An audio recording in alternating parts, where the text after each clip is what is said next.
DeShawn Jenkins is a proud family man and an accomplished serial entrepreneur. He wears many hats as a successful business owner, having built several companies from the ground up through determination and strategic relationship building. And DeShawn is with us here. How are you today? I'm doing great. How's everyone doing? Excellent, thank you. So, was there a pivotal moment or decision that played a significant role in your success? Yes, sir, I actually do. The pivotal moment in my success, because I've always been a driven person. My mother kind of instilled that in me to be self-driven.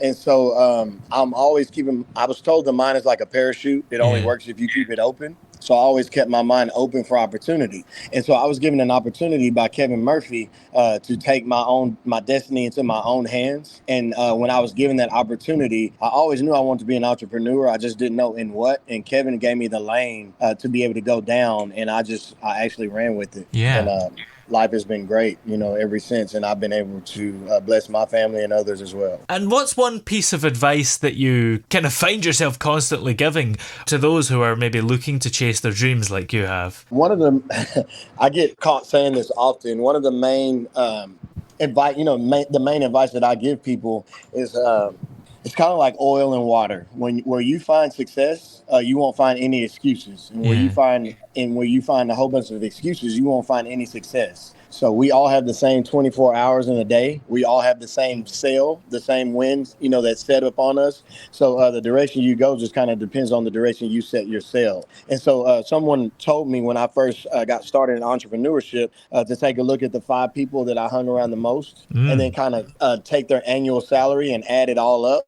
And then whatever grand total I came up with between those 5 people, or estimated grand total I came up with, to divide that number by 5. And whatever number I was looking at was exactly what I was. And so that kind of, when I did that and I sat down and looked at that, it kind of gave me the opportunity to start surrounding myself with better people as well. Wow.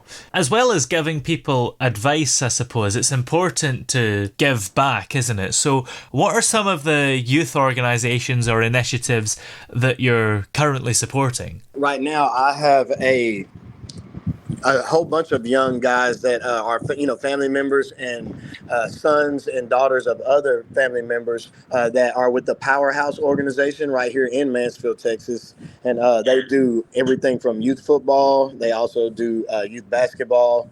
I also support my church, which is Oak Ridge Bible Fellowship. They have lots of Awana and youth organizations that they have in place. And there's all kind of ways that we donate through our, we help fundraise through some of our programs that we already have in existence. And then some of the programs that I have in existence personally, I take some of that and try to donate to causes and organizations as well. And you're also a dedicated family man, of course. So how do you manage to balance the demands of that with the demands of entrepreneurship? Well, actually, the luxury of being an entrepreneur is, for one, I had to learn how to delegate, and being able, when you're in an ownership position, you can have the power to delegate. So you have to have good people around you that can help you. I learned that really early. And I also learned that, with entrepreneurship, if I need to leave my place of business and go and pick up a son or daughter, or if I need to leave and go to a sporting event after school or something like that,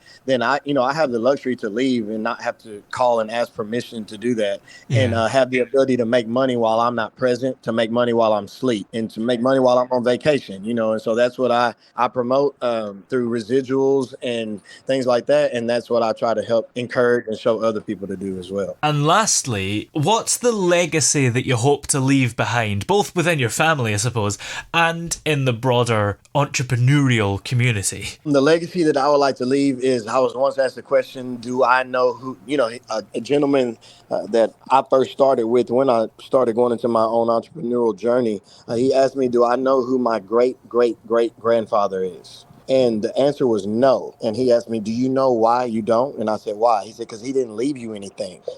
Because if he had left you something, there'd be a big oil painting up on the wall, and they'd be like, hey, that was the great such and such Jenkins up there. And he's the reason why we live the way that we do. And so I just say that the best legacy that I can leave is to leave something here that is a well-oiled machine, something here that is bringing in profit for my family, and leave it here for my sons and daughters to be able to run and manage or even benefit off of. If they don't want to run or manage it, they can still benefit off of that, even when I'm not here. That's what motivates me to work every day. That's why I pay attention to, the fintech industry and residuals and things like that. So it's a very exciting time, and I'm just really excited to share my journey and my experiences with others. Yeah. Well, DeShawn, many thanks for joining us today. Thank you, guys. I appreciate your time.